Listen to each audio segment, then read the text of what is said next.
Hi, Awesome. everyone. Hey, take it. Thanks for coming. Welcome to our Lunch and Learn on the Community Flood Preparedness Fund, Resilience for Virginia. And we are going to talk about round six today, and we're actually going to do a little bit more in depth of round five analysis as well. And so, just a reminder, please keep yourself on mute while we're talking, and we will have a little bit time for discussion at the end. My name is Genevieve Gary, and I am the flood risk project coordinator at Wetlands Watch. And I am Ian Blair. I'm our policy program director here at One's Watch. And just a reminder, it is our 25th anniversary, and we are a nonprofit based out in Norfolk, Virginia, but we work statewide. And our goal is really to enhance natural resilience, bolster community adaptation efforts, and protect and restore wetlands throughout the state. And we do this through our five initiatives that we have. Ian is kind of the head of our wetlands and public policy, and I am the head of our communities initiative, where I really work with y'all, work with localities to kind of projects and brainstorm the best ways in which we can do resiliency projects. And one of those ways is what we will really be talking about today, which is the Community Flood Preparedness Fund. And one of the reasons why we are talking about this is this fund is a way in which we can help deal with all the flooding issues that we have across the state. So I just want to, in the coastal area, we all experienced a pretty crazy nor'easter. It was like what, 2 weeks ago, and that kind of showed us that that could be our new normal, where flooding comes in the coastal areas with the high tides, with our king tides that we had, and we mapped those through our Catch the King initiative. And that's why that's so important, is because this is a way in which we can actually model to figure out where the flooding is. But we know that flooding is increasing across the state, that precipitation doesn't just affect one area or the coastal region, but we're seeing heavier, more frequent precipitation out west as well that can really cause flooding issues. And so, kind of to give you guys an idea of what we're going to be talking about today, is that we're going to kind of give you the updates between the round five and the round six manual. We're going to really talk about round six, and what's going to happen in the next 40 something odd days. We're going to talk about the RVRF implications because that got brought up in the manual, and then we're going to open it up for discussion and questions, as well as we're going to review a little bit about what CFPF is, and what kind of resilience plans look like now that we have more information on those. And so, just to give you guys just a reminder on what the Community Flood Preparedness Fund is, where did it come from, where is the money coming from? In 2020, the Clean Energy and Community Flood Preparedness Act was passed by the Virginia General Assembly, which established the CFPF to be administered by the Department of Conservation and Recreation. Also, we'll refer to it as DCR. Around the same time, Virginia joined the Regional Greenhouse Gas Initiative, also known, hear people refer to it as RGGI. And this is a multi-state cap and investment air pollution reduction program that limits carbon emission over time while generating revenues for the state through quarterly carbon allowances auctions. So when Virginia enrolled in this program, 45% of the auction proceeds were directed towards the Virginia's Community Flood Preparedness Fund, and then 50% of the proceeds went through towards building low-income energy efficiency and weatherization.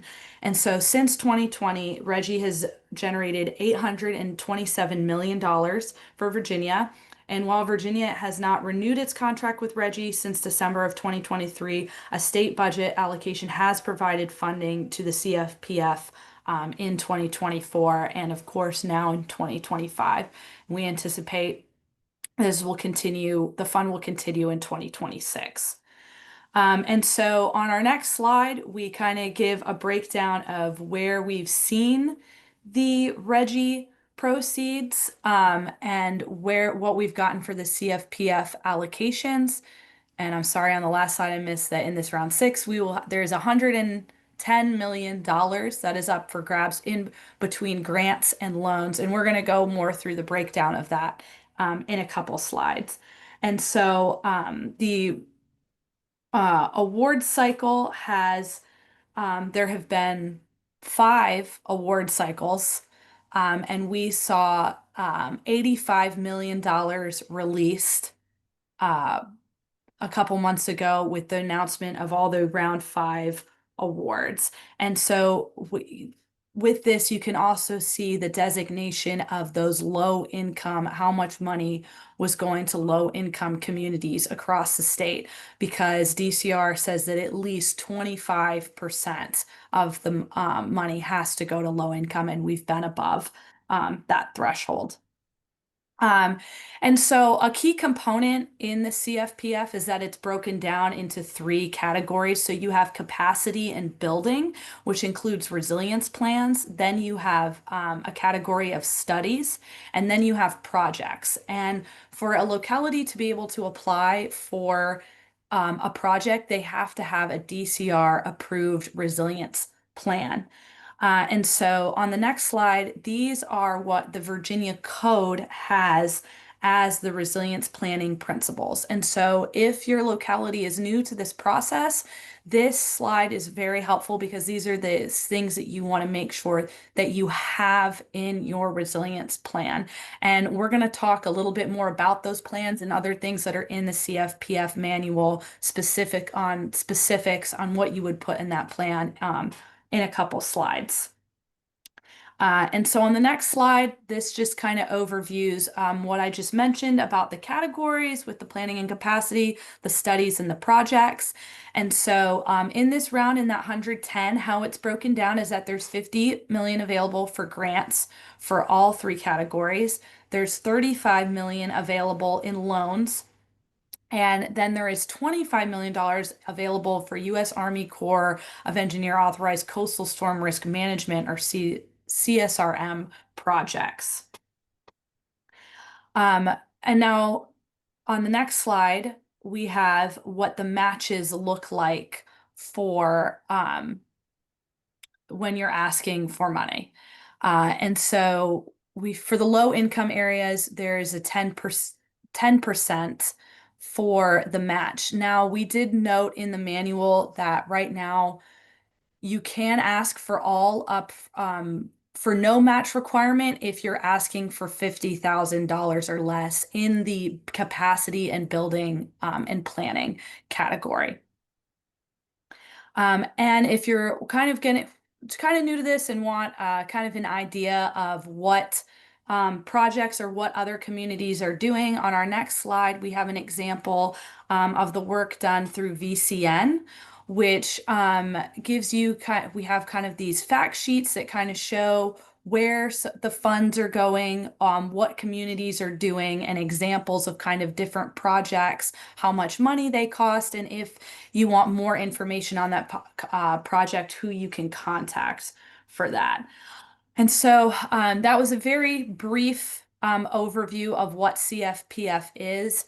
And with this, I'm going to turn it over to Ian to talk more about what came out of round 5. So we can then go into where we're going with round 6. Thanks, Genevieve. So yeah, why are we talking about round 5 when round 6 just got announced? We've had a little bit more time to go and break down the numbers, as well as HB 1458, which Delegate Hernandez put through in 2024, created the Advisory Review Committee for the CFPF to become a public body. And so this is the first time that we've been able to see meeting minutes from how grants are awarded during the round. So round 5 is the first time that we're able to see what they were talking about through meeting minutes. So let's break it down. 70 applications. That was on track from round 4, but 65 were awarded, 5 were declined. The 5 were declined mostly had issues with trying to define community scale benefits. A lot of them had to do with beach nourishment programs that the committee felt uncertain if that really provided that community scale benefit. And so if we're taking a step back, CFPF community scale is the name of the game. RVRF can go down to that parcel level scale, which is where you may potentially see a better fit for beach nourishment projects. 67.1 million were awarded, breakdown between about 7 million capacity and planning, 5.5 million for studies, and then 54.5 million for projects. This demonstrates, just with these early numbers, demonstrates that the CFPF is maturing, and now we're seeing more project funding as we start seeing more approved DCR resilience plans that then allow localities to access those project funds. And then breaking down in terms of low income priority, DCR is still prioritizing low income geographic areas. And so we're happy to see that. The review committee, obviously I'm someone who likes to read the minutes, and so just breaking down for you guys so you don't have to read them. Delegate Hernandez got this through. It's also created the CRO and a bunch of other things. So the advisory review committee was just one of the lines in that bill. But the May 23rd meeting minutes, there are going to be price limits on CFM certification. This just had to do with travel costs. If you think and then step back, how do you get certified in Virginia to become a certified floodplain manager?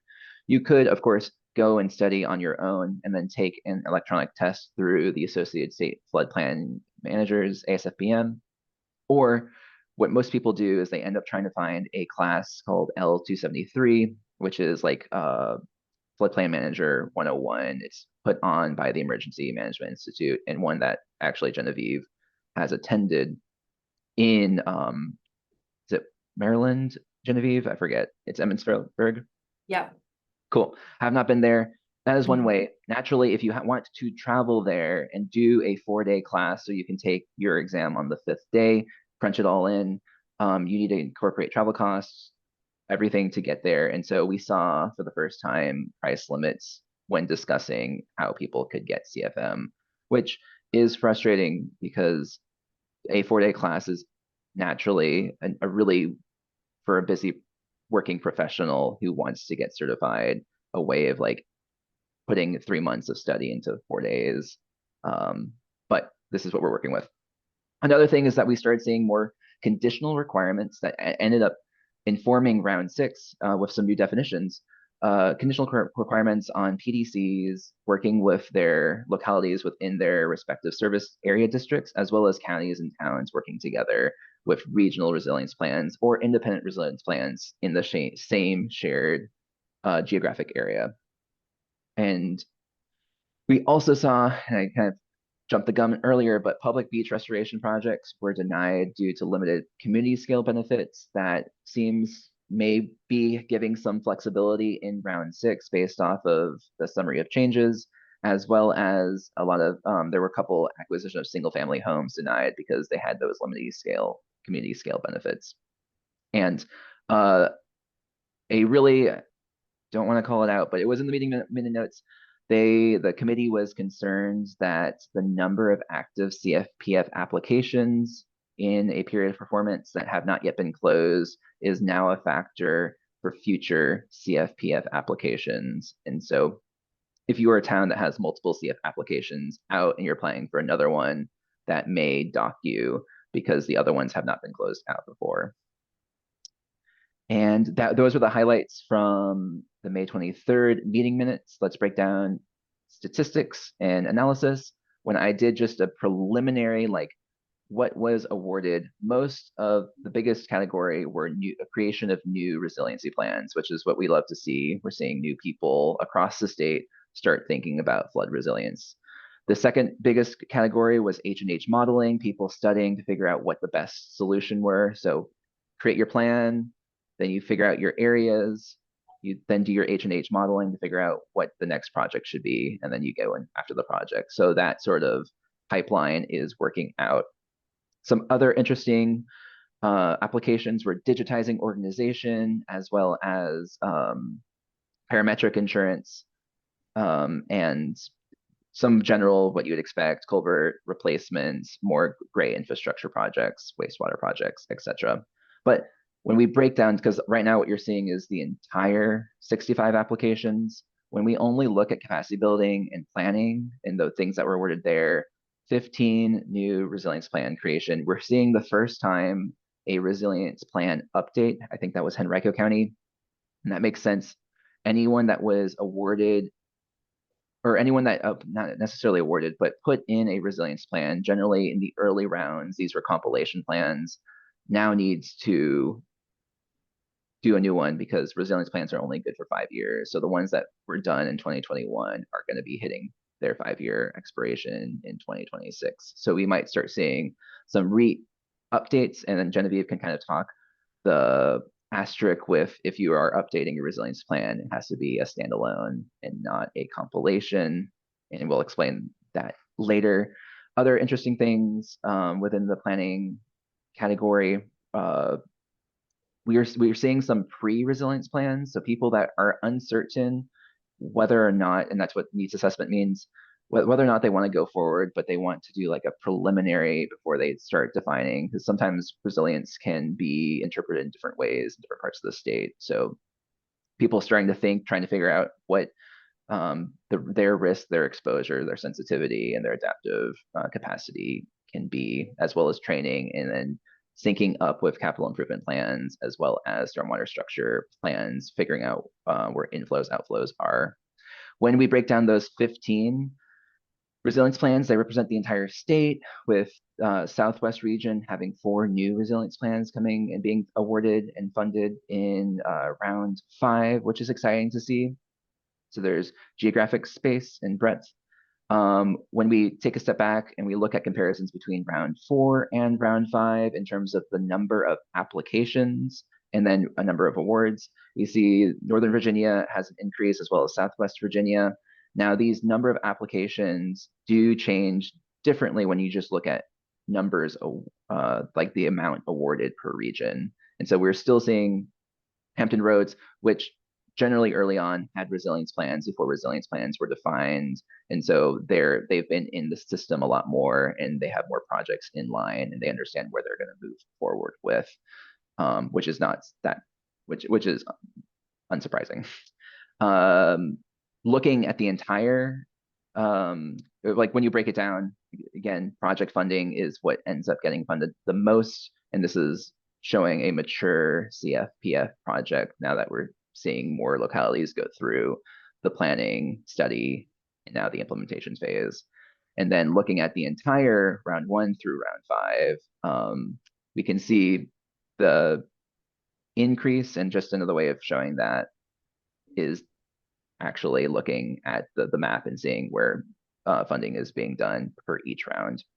So Hampton Roads still leading, but we are going to hopefully be seeing more increases in other regions as this program keeps maturing. And as a perpetual fund, it hopefully will continue to exist, and we know that it will be working in 2026. So with that, what are the changes in round 6, Genevieve?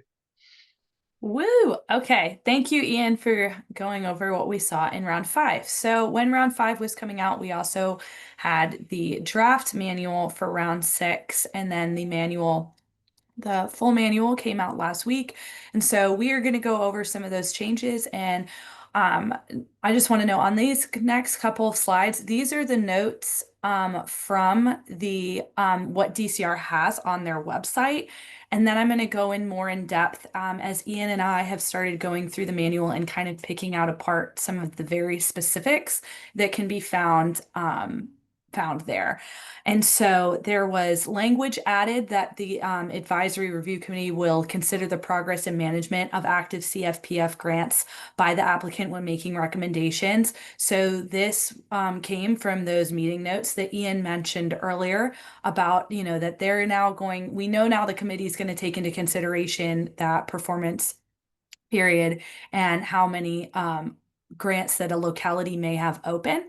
And then they noted that now coastal region applicants will need to register their projects and initiatives in the DCR Coastal Resilience Web Explorer prior to receiving reimbursements. So this has really been done in a way to help coastal localities have an understanding of the projects that are going on and how there might be some overlap with that.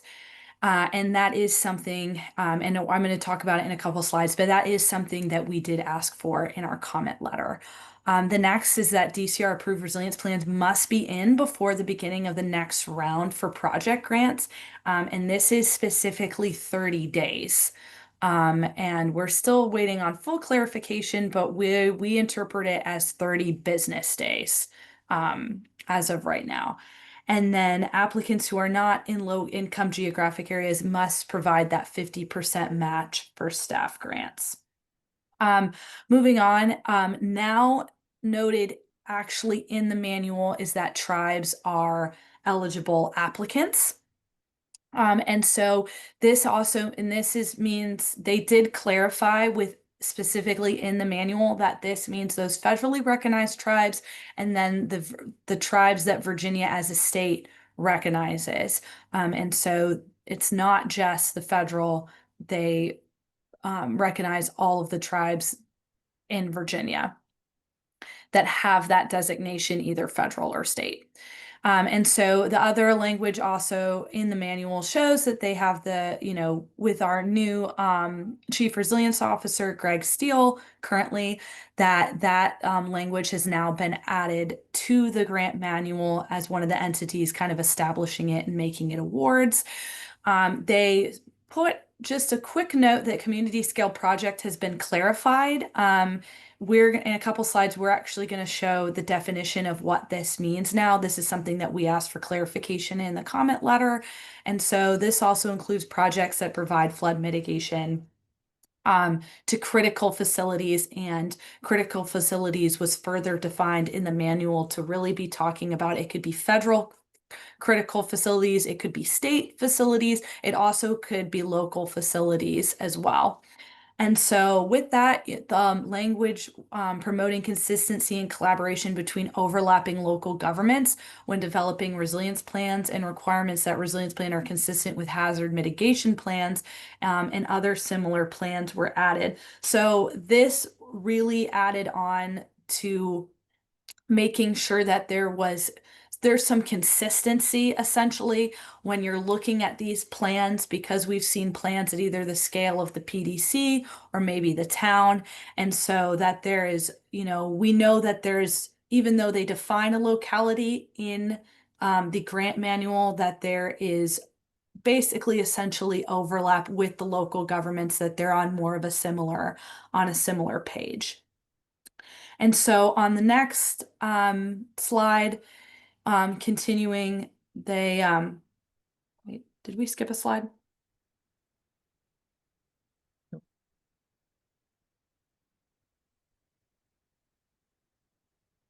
Oh, no, sorry. Okay. There's the language. There you go. Okay, yeah, sorry. Okay, so yep, language has been added emphasizing the application is supposed to be submitted for discrete activity or project. And we're going to talk a little bit more. They kept mentioning that, the manual that clarifies what the Resilient Virginia Revolving Fund loans are available for, and that it's independent of any other RVRF offering. We're going to talk a little bit more about that coming up. And then they added this new funding category to support the U.S. Army Corps of Engineers coastal storm risk management projects. So that's another $25 million that will be available in this round. And so, oh, we did not. Sorry, can you go back to the property? Mhm. Yeah, property acquisition. Sorry, you guys, mine is messed up on my other screen. So property acquisitions will be considered if they provide a community scale benefit and are part of an acquisition plans that gets that community scale. And we are going to talk about that in a second about what that actually means. But this is good news because this then opens up for, being funding for that property acquisition that could really help a whole community and whole neighborhood. And so projects proposing to protect or provide flood mitigation benefits either to or using public recreation areas, parks and beaches will also be evaluated on their benefits to areas outside of the public access area. So this kind of got defined in the community scale, but this is kind of opening up a little bit more now if the project is actually going to help more than just that public access area. They did note again that you cannot have duplicate existing data. And now, something that we asked for in the comment letter is that successful applicants may now receive up to 25% or 250,000, whichever is less, to support pre-award and startup costs. This is a concern that we had um, that there might not, that localities might not have money to actually get started on these projects. And so I'll let you go to the slide on comment letters, Ian. Um, so one of the other things that we asked that was a big discussion um, that was in the draft manual was that there was going to be potentially a $200,000 cap on resilience plans. That did not make the final manual. There is no cap on the price of resilience plans. We did see the alignment with the coastal projects with the DCR Coastal Resilience Web Explorer. We essentially have been asking for the website to be updated to make it more user-friendly, specifically for localities, so that they can see what other localities are doing, just like we're seeing now with the resilience plans. We saw a little bit of that transparency about the advisory review committee, such as, that we know that the advisory review committee is going to look into, what other open grants. We would still like to see more transparency on that. They clarified on having other studies open. And I just mentioned about now being able to have startup costs. We asked for 50% for low income communities. We did not see that in this manual, but we do believe this is we did ask for this, at least the 25%. So that is a good movement in a good direction because we know sometimes that could be a big barrier to actually getting even the capacity building off the ground is needing the money, some of the money up front. And so one of our biggest takeaways that we also asked, we specifically asked in one portion of our comment letter was a succinct enough definition of community scale project.